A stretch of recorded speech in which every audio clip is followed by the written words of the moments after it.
Սիրելի հեռուստադիտողներ, առողջ կեցված կաթվածն է մեր եթերում։ Այսօր անդրադառնալու ենք մի թեմայի, մի խնդրի, որը շատերին է մտահոգում։ Խոսքը վերաբերվում է գոտկատեղի ցավերին եւ սխալ կեցվածքին։ Աշխատանքային երկար ժամեր, նստակյաց կյանք, մեջքի թույլ մկաններ, սխալ կեցվածք, սրանք պատճառներ են, որոնք խորացնում են գոտկատեղի շրջանի ցավերը եւ ժամանակի ընթացքում միայն այս ցավերը ել ավելի ուժ գնանում են։ Արդյոք հնարավոր է այս ամենը վերահսկել պարզ եւ կառավարելի վարժությունների միջոցով։ Այս եւ այլ կարևոր հարցերին այսօր կպատասխանի մեր հյուրը, ով Հայաստանի ադապտիվ եւ բուժական ֆիզկուլտուրայի մարզարողջարարական ասոցիացիայի հիմնադիր Սահակ Խաչատրյանն է։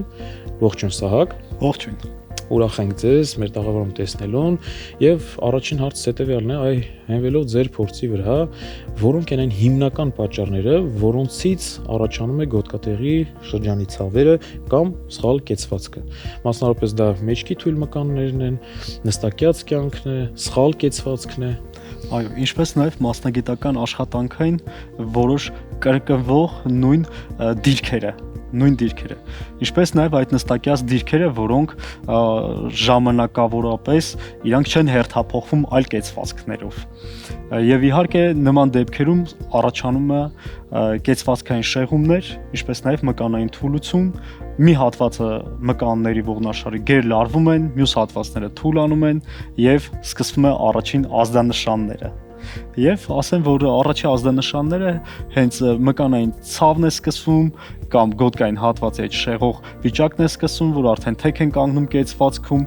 ինչպես նաև գոտկատեղի միայն ցավերով եւ շեղումով չենք վերջացնում այդ ամենը, դա նաև անդրադառնում է կրծքային հատվածին, ինչպես նաև պարանոցային հատվածին։ Այսինքն այս ամենը դառնում է մի կոմպլեքս խնդիրների պատճառ։ Այո, պարանոցը գալիս է իր դիրքից մի փոքր առաջ է գալիս, թիակները բարձրանում են վերև եւ գոտկային հատվածում սկսում են ցավեր։ Այս խնդիրներին չհասնելու եւ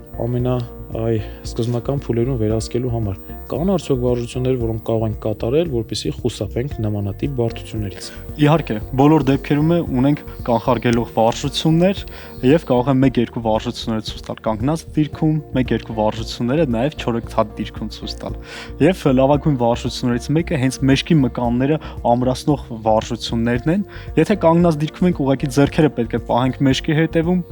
կախվենք առաջ եւ կարճ բարձրացումներ կատարենք, պարանոցը վեր պահելով։ Կարճ բարձրացումներ ենք կատարում։ Հաջորդը, երբ որ զգում ենք, որ սեղմում ունենք եւ ծակոցում ենք, ուղղակի կախվենք ներքև եւ թուլացնենք ողնաշարը։ Թույլ պահենք մոտ 20 վայրկյան։ Վարժությունը կրկնենք 3 անգամ։ Եվ հաջորդ վարժությունը, որ ուզում եմ ցույց տալ, դա արդեն չորեքթաթ դիրքում ցույց կտամ։ Վարժությունը կոչվում է կատու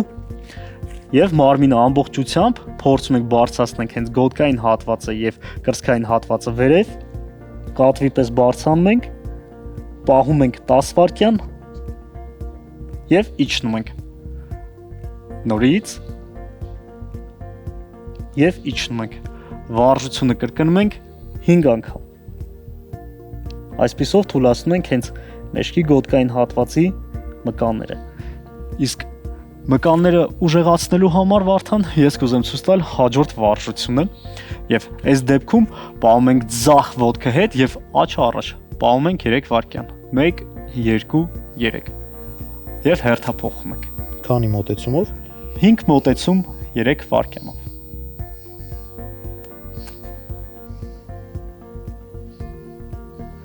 այս երկու հասարակ վարժությունները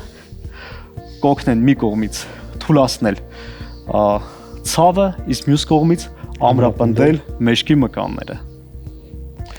Ունենք նաև այլ վարժություն, որը կարող ենք տանը կատարել եւ որը նույնպես կլինի արդյունավետ։ Գոտկային հատվածի հետ կապված ամենակարևոր կետը այն է, որ պետք է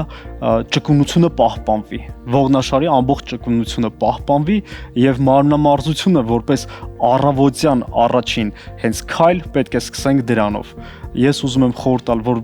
առաջինը կատարեն մարմնամարզությունը, հաջորդը հենց ձգումները եւ գոտկային հատվածի, ինչպես նաեւ մենք ցույց տվեցինք աթոռի վրա ինչպես կարելի է բարձրացնել մարմինը, եթե ունեն գոտկային հատվածի սեղմում եւ կարող ենք այդ նույնը կրկնել սեղանի վրա ուղակի հենվելով եւ մի փոքր կախելով գոտկա տեղը։ Ամբողջ ծանրությունը պահում ենք ուսագոտու ձեռքերի վրա եւ այստեղ նորից թուլացնում ենք ձգված եւ լարված մկանները, փորձում ենք առանձնացնել մի փոքր ողեր իրարից։ Եվ նորից ամրացնելու համար օգտագործենք գնդակը։ Եթե այն դեպքում ուղակի մենք կախ ենք կատարում ձեռքերը մեջքետևը, այս բանը օգտագործենք գնդակը, հենվում ենք գնդակի վրա, ձեռքերը պահում ենք նորից մեջքետևում եւ փորձում ենք ձգվենք հետ։ Ձգվելով հետ ուժեղացնում ենք ողնաշարի երկկողմանի մկանները։ Վարժությունը կատարենք 3 մոտեցումով, ամեն մոտեցման ժամանակ 10 բարձրացում։ Շնորհակալություն, Սահակ, անչափ կարևոր այս խորհուրդներով եւ վարժություններով կիսվելու համար։ Սիրելի հեռուստադիտողներ, կարծում եմ տեսանք եւ բարձեցինք, որ ողնաշարի գոտկատեղի ցավերի մեծ մասը կարելի է վերահսկել եւ կառավարել ուղակի հետևելով ճիշտ կեցվածքին։